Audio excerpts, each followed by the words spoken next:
Back in 1995, I was working in a New Age shop in South Texas. I was doing readings there, and I also worked behind the counter and helped to run the store. Well, one day, a young lady walked into the shop and she asked for a reading. And she told me she had something evil attached to her and she wanted information about it.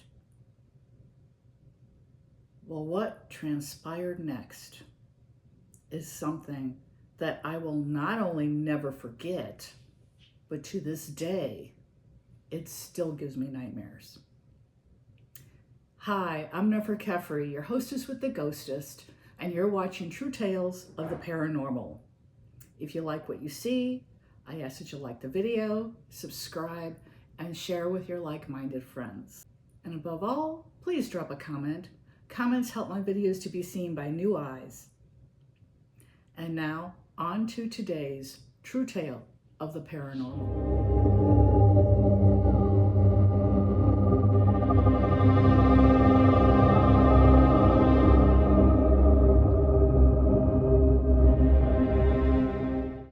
I'll preface this with a little bit of an explanation. I used the term attached or attachment.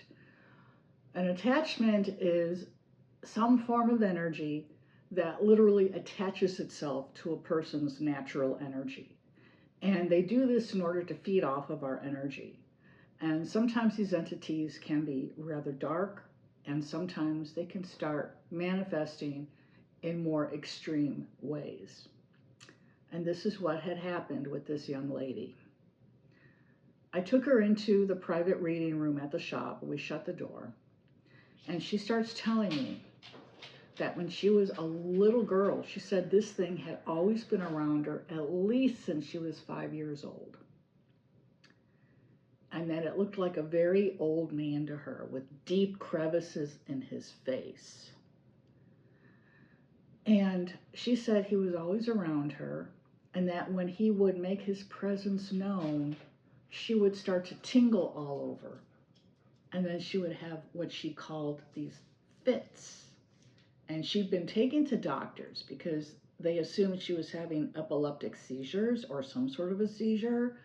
They never found any evidence that she had any type of a seizure disorder. So she was still under a doctor's care because she would still periodically have this fits when this attachment would make itself known. But no one had a medical explanation for her.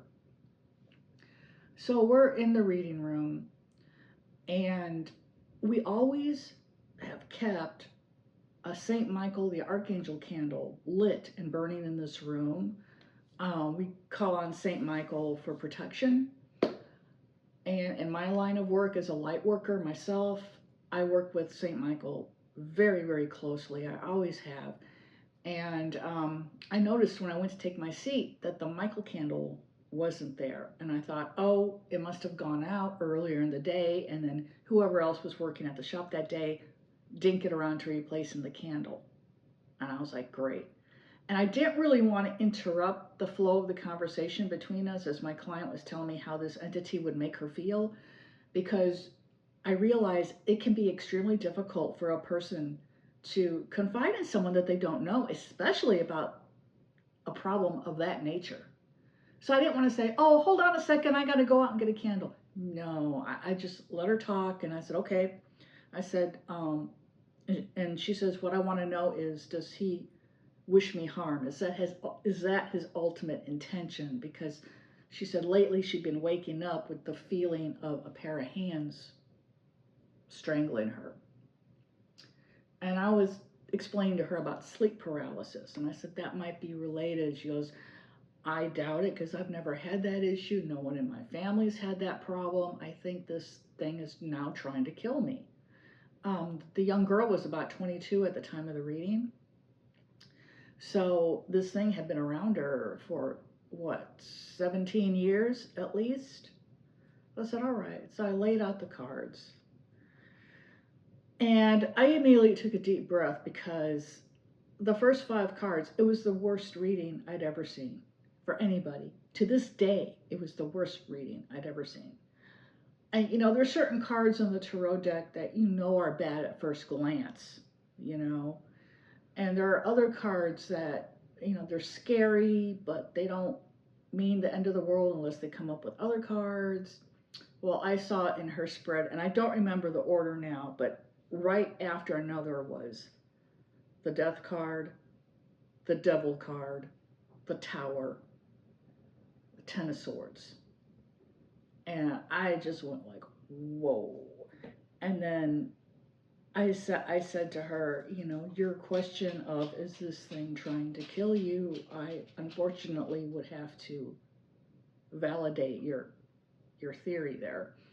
And she says, I thought so. I have to get rid of him. How do I get rid of him? And then all of a sudden, it was really weird.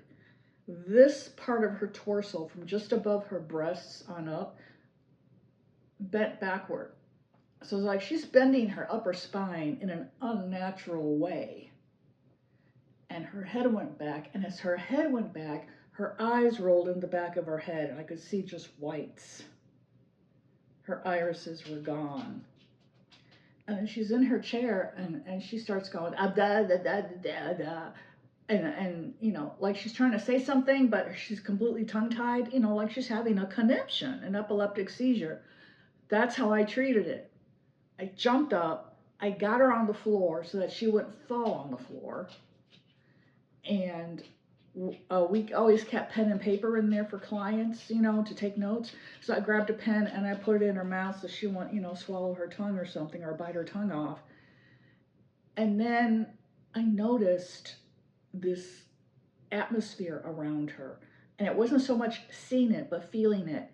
The air around her was completely full of electricity. And it was so charged that the hair on my arms was standing straight up. And then I started to feel a tingle, first on my lower legs, and it spread up. And when it got to my knees, I was like, oh no. I thought this thing is now trying to jump. It's trying to jump from her to me. And I said, you cannot touch me. I am protected by Jesus Christ and St. Michael the Archangel. And St. Michael's going to come in here and he's going to kick your ass, whoever or whatever you are. So that's the number one thing you do. Never show fear. Fear is like candy to them. The minute you show fear, they start feeding off of that. They'll get even stronger, and then it's even harder to get rid of them. So instead, I showed, hey, you're not going to mess with me. And then I realized I don't even have a Michael candle in this room. I have to go get a candle. I went out into the shop. Now the shop, when we had gone in for the reading, had been full of people. There had been like 5 or 6 customers there. The owner was there, and another lady who worked there was also there. I go out into the shop. There's nobody there. There's nobody manning the front. First of all, which, it's not odd to see no customers, but it's really odd to see no one manning the front. And I thought, well, are they having lunch? And I yelled out, hey, I need help, someone come quick, my client's having a conniption. No one answered me.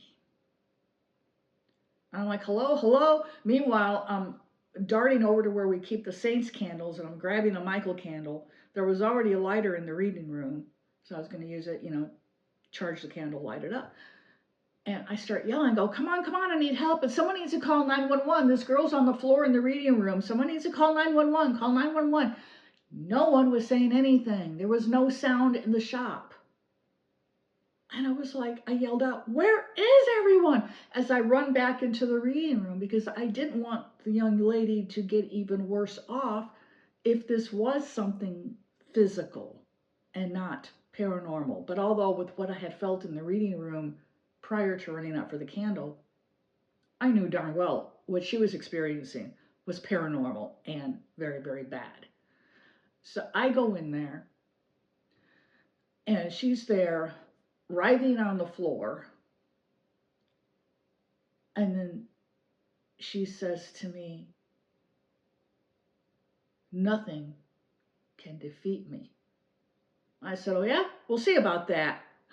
I grabbed the lighter, I lit the candle, and I held it above her, and I started saying the prayer to Michael. St. Michael the Archangel, defend us in our battles. Be our protection against the wickedness and snares of the devil. May God rebuke him, we humbly pray.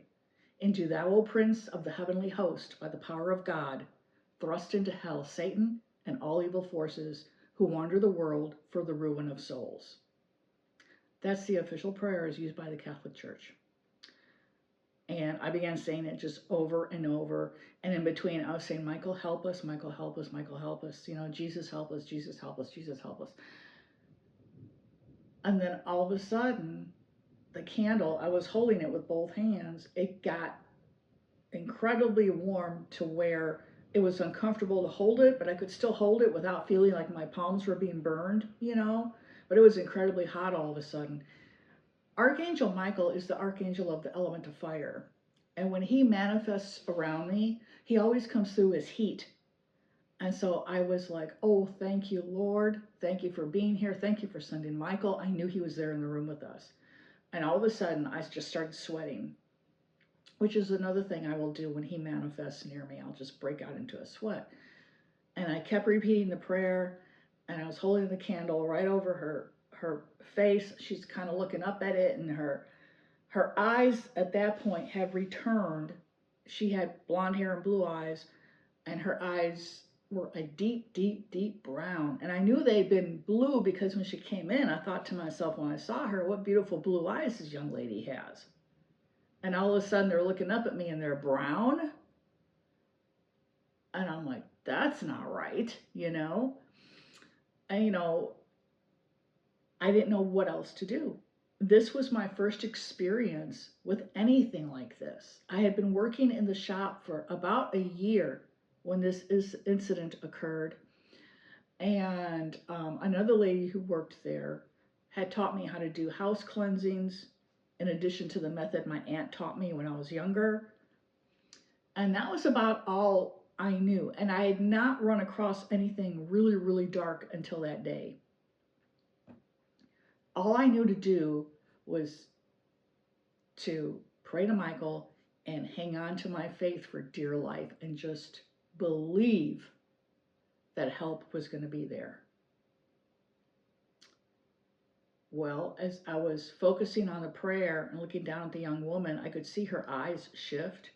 They shifted to a hazel, and then they shifted to a green, and then blue. Each shift took about maybe 2 seconds.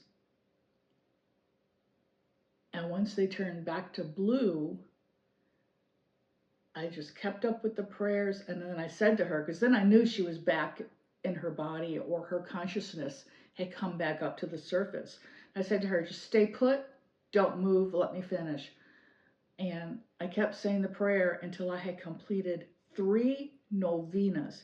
Now, a novena is when you repeat the same prayer 9 times in a row. If you do 3 of them, you're saying that same prayer 27 times. And mentally, I was keeping count. And I thought, this is an extreme situation. It's going to merit more than a single novena. I'm going to do 3, you know, for the Father, Son, Holy Spirit. So that's what I did. So then when I was done with the final prayer of the 3rd novena, I thanked the Lord. I thanked St. Michael. And I helped the young lady back up into her chair. She had tears just streaming down her face. And she grabbed my arms and she goes, I don't know what you did. I don't know how you did it.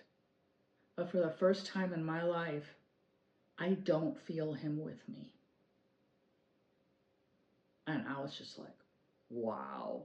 She goes, I can always feel him. It's like a weight in between my shoulder blades, is how she explained it.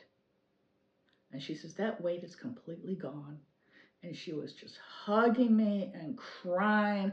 And I was just like, oh my God. I said, I'm so happy. I am so thankful. And we both said prayers of thanks. And then we walk out of the reading room. The shop was full of people. And the owner was there. The other lady who worked that same shift I was working, she was there. And I said, didn't you all hear me yelling for help? This woman was having a seizure and I was asking you to call 911. And they just looked at me like, you know, like I had 2 heads or something. They're like, we never heard you and you never even came out of the reading room. And I'm like, what? No, I came out of the reading room. I went over there to the candle stand to get a St. Michael candle. I said, you don't believe me? Go look. And then the other lady working there said to me, oh, I forgot. I was supposed to replace the Michael candle in the reading room. I said, go look. That's right. You never replaced it. You know why? Because I came out during the reading to grab one and came running back in there. They're like, no, you never came out of the reading room. I go look in the reading room right now and you'll see that candle. And they're like, ah, come on. They go and they look. There's the candle. But they swore I never came out of the reading room to grab that candle. The young lady couldn't help me because she was in the midst of the takeover from this entity, so she was not within her conscious mind. So she had no recollection of me leaving the room. She said she could remember me kind of hoisting her down to the floor. She could feel that. And then that was her final conscious thought until she completely came to herself again when it was all over. So, according to the owner, according to the other woman I was working with that day, I never came out of the reading room and I never grabbed that Michael candle. And yet the Michael candle was somehow, mysteriously, now in the reading room and lit. The young lady ended up not only paying for the reading, she tipped me $50. She came back several months later wanting to thank me again and wanting to update me that nothing had happened in the meantime. And she said it was the first time in her life she felt free. She gave me another $100 and told me, God bless you and God bless you in the work that you do. She walked out. I never saw her again. So what do you think happened? Do you think that young lady actually had an evil attachment? Or could it have all just been the power of suggestion? And with the prayers and her faith in those prayers, somehow they healed her of whatever affliction she had that was not of a paranormal nature? But then what about the electricity in the air and the extreme tingling I felt? And what about when I ran out into the shop to get the candle and I was doing all that yelling, yet no one heard me? No one saw me. So if I never left the reading room to get the candle, how did the candle end up in the reading room? Drop your opinions in the comments below. I thank you for watching. If you like what you saw, I ask that you give the video a like, subscribe, comment, and share with your friends. This is Nefer Kefri, and you have been watching True Tales of the Paranormal.